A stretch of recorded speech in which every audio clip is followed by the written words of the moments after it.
Let's see what all cylinders short on spark time would look like.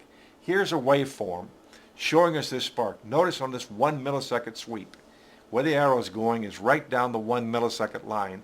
Almost everything is right at or less than 1 millisecond. And we see some weak coil oscillations there. So we're going to need to develop an action plan for this.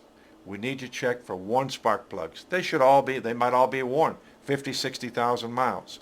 We need to check ignition current pattern. Does the ignition meet the specs we have in our book?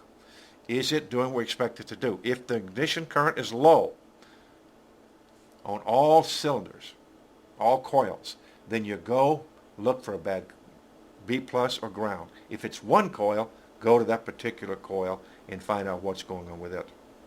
So we've got an action plan now for all these different systems, and pretty much ties up our DIS testing and stuff for spark. Let's go look at other things we use spec